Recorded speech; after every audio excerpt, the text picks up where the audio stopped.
I know that some of my followers who are interested in sports use creatine supplements to increase their muscle mass and performance, while others prefer not to use it due to various concerns and potential side effects.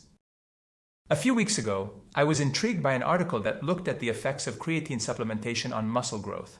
So I conducted a survey in Instagram to find out from my followers what they thought about the use of creatine. There were over 2,000 responses, and also hundreds of different comments. Many thanks to everyone who gave their opinion. 80% of voters believe that creatine is effective in muscle development.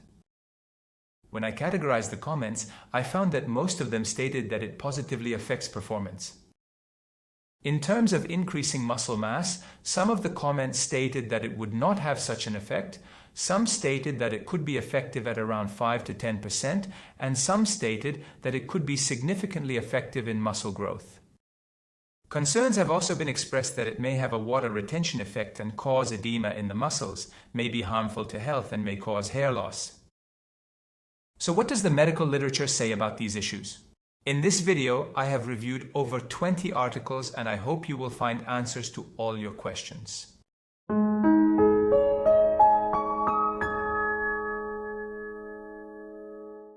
Creatine is a non-protein amino acid derivative that is naturally found in the body and plays an important role in energy production.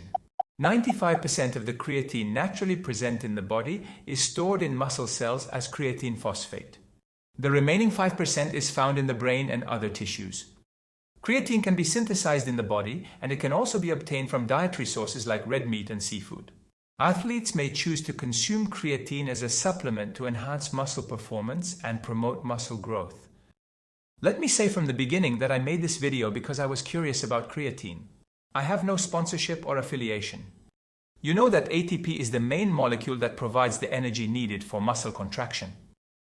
Creatine supplementation increases phosphocreatine stores in the muscles, increasing the capacity for rapid ATP resynthesis.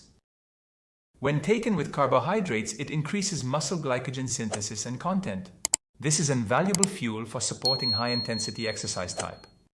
This video on creatine will provide a comprehensive analysis based on scientific data. Firstly, let's explore its advantages. Next, I will examine any potential drawbacks. Lastly, I will provide information on proper usage. First, let's talk about the benefits of creatine supplementation for the athlete. The primary purpose of athletes taking creatine supplement is, of course, performance. Looking at scientific articles, it is evident that creatine supports ATP synthesis, thereby accelerating energy production. Creatine supplementation increases creatine phosphate stores and increases the energy production capacity of the muscles, especially during intense and short bursts of exercise. By increasing anaerobic work capacity, it prolongs the time to exhaustion in high-intensity endurance activities. It is emphasized that it can improve performance, especially in sports such as mountain biking, triathlon, and rowing, where sudden increases in intensity and finishing moves are critical. Studies on football players indicate that while creatine enhances anaerobic performance and provides a notable advantage in short-term high-power production, it does not significantly benefit aerobic or long-term power production, suggesting that its effectiveness is limited to activities requiring bursts of energy. On the other hand, the existence of different publications suggesting that creatine could be beneficial for endurance athletes and other athletic activities makes its aerobic effect somewhat controversial. Another study found that after a 4-week program of creatine and resistance training, creatine-treated groups showed a 5 to 15% increase in single repetition maximum power production. There is ample evidence suggesting that the use of creatine enhances muscle mass. Numerous studies have reported positive effects on muscle growth. On the other hand, a meta-analysis that reanalyzed 10 articles evaluating the increase in muscle mass obtained through at least 6 weeks of creatine supplementation using imaging methods such as ultrasound, MRI, and CT scans is quite interesting. According to the measurements in this study, there was a volume increase in muscle mass, but it was not statistically significant. When the athletes were divided into young and middle-aged, the increase in muscle mass in middle-aged athletes was even smaller than expected. Certain sources suggest that the consumption of creatine results in the absorption of water by muscle cells, causing them to expand and create the illusion of greater muscle size. This may deceive observers into believing that there is a genuine increase in muscle volume. Creatine supplementation has different effects on muscle mass and strength in young and old people. In young adults, creatine supplementation provides more noticeable increases in muscle hypertrophy and strength. In the elderly, the increase in muscle mass is much more limited. Combining creatine with resistance training boosted muscle mass by 1 to 2% and increased strength by 10 to 20% in older adults. According to these findings, it was interpreted that the use of creatine in combination with resistance exercises can support a healthy aging in the elderly. Especially in the presence of a decrease in muscle strength and mass, called sarcopenia, it was interpreted that it can be used in advanced ages because it can correct the decrease in muscle strength of the elderly to some extent, although it does not benefit in muscle mass. Creatine can reduce muscle damage and inflammation after exercise. This also helps speed up the muscle recovery process. It has been observed that athletes who use creatine have lower levels of creatine kinase in their blood, an indicator of muscle damage, and experience faster muscle recovery. Another publication reported that creatine can positively affect body appearance and composition by increasing lean body mass. This was interpreted as improving overall physical appearance and enhancing training performance.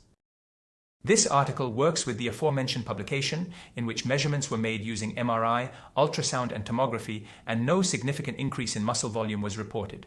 Measurement methods may differ. Since that publication was made with more objective criteria and included 10 studies, it is the valid article for me. At the beginning of the video, I said that 5% of the creatine in the body is in the brain. On studies that examined the use of creatine monohydrate have been re-evaluated in a detailed article, which revealed that creatine monohydrate supplementation not only improves memory performance in healthy individuals, but also shows stronger and more pronounced effects, particularly in elderly individuals aged between 66 and 76 years old. If you've noticed an increase in your brain function and especially memory while you're building muscle, I'd appreciate it if you could mention that in the comments of the video. I'm very curious about this topic too, to be honest. Talking on brain functions, research on creatine's neuroprotective effects suggests that it can improve brain energy metabolism and might offer some protection against neurodegenerative diseases like Parkinson's. However, this topic is not yet well supported by the scientific community and requires much more research to be validated. Although creatine supplementation has been reported to have a variety of health benefits, including lowering cholesterol and triglyceride levels, reducing fat accumulation in the liver, acting as an antioxidant, improving glycemic control, and slowing the progression of some types of cancer, it's worth being a little cautious with this data for now. Since it has such a significant effect on muscle strength, you might wonder if it can be used for muscle diseases. Yes, studies have been conducted on this as well, but since no miraculous improvement has been found, this topic still remains a potential area of use rather than a proven solution. So far, I have talked about the benefits of creatine supplementation. Talking on all these benefits of creatine, I felt like taking a dose after dinner. Let's also take a look at the potential downsides and risks that could be associated with it. Some of the followers who commented on the survey said that they don't want to use creatine supplements. The reason is they're concerned about the effects of creatine supplementation on kidney function. If there is such an effect, they are quite right. However, systematic reviews and meta-analyses show that creatine supplementation does not adversely affect kidney function. Nevertheless, high doses of creatine should not be used by individuals who have a history of kidney disease or patients who have conditions such as diabetes or high blood pressure, as it can pose significant risks to their health. Similarly, there isn't sufficient evidence about its potential adverse effects on liver functions as well. A significant change in liver function tests was observed in healthy individuals taking creatine supplements. During creatine use, some people have reported experiencing discomfort such as nausea, abdominal pain, and diarrhea. These side effects may be more common, especially at high doses and when creatine is taken insufficiently dissolved. Some athletes have reported experiencing muscle cramps while using creatine supplements. However, it was thought that this may be due to the intensity of the exercise rather than the use of creatine. Since creatine has water-retaining properties, it can alter the body's water balance, which in some cases may lead to dehydration. However, studies have indicated that this effect is minimal and can generally be prevented by maintaining good hydration. It has been suggested that creatine supplementation may increase dihydrotestosterone levels, which may lead to hair loss. However, there are a limited number of studies on this subject, and although the accuracy of this effect is still controversial, we do not have sufficient evidence that it causes hair loss. We know that creatine supplementation causes water retention in the muscles in the short term. Creatine is taken into the cell together with sodium. This can increase the amount of intracellular water, leading to a temporary weight gain. After a while, the balance settles. In the long term, it has been observed that this effect is minimal and water retention stabilizes with muscle growth. In recent years, adolescents have been going to the gym more and more.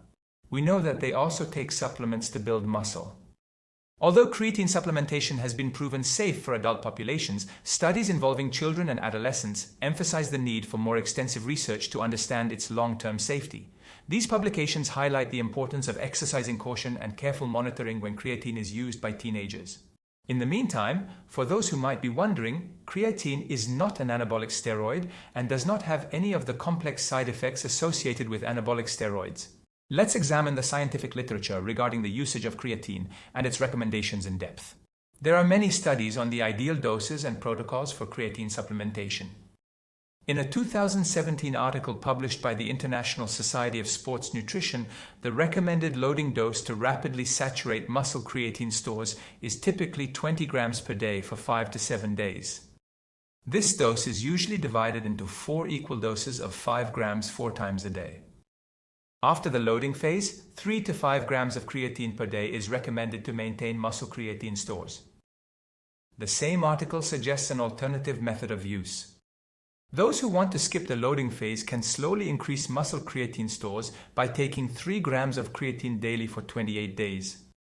This method is described as slower to bring muscle creatine stores into compliance compared to the fast loading phase, but it can still be effective. To increase creatine uptake and optimize muscle creatine stores, creatine can be taken with a carbohydrate-containing beverage. The carbohydrate promotes the uptake of creatine into the muscle cell by increasing insulin release. Another application is that taking creatine with carbohydrates and protein may increase the accumulation of creatine in the muscle. Again, the articles state that it takes 4 to 6 weeks for creatine stores to return to standard levels when creatine supplementation is discontinued during the replenishment of creatine stores. Even if you stop supplementation, muscle creatine levels never drop below the body's standard level. Studies on whether creatine should be taken before, during, or after exercise are confusing and inconclusive, leaving no clear consensus on the optimal timing. A study conducted in 2013 found that taking creatine after exercise resulted in greater increases in muscle mass and strength compared to taking it before exercise. This was attributed to the possibility that the increased blood flow after exercise enhances the absorption of creatine. There are studies suggesting that taking it before or during exercise may also be effective. Some articles state that the timing recommendations suggested so far are purely theoretical and that this issue is still more ambiguous as there is no very strong evidence in practice. Based on the available data, it seems reasonable to suggest that taking creatine before or during exercise likely does not make a significant difference in its effectiveness.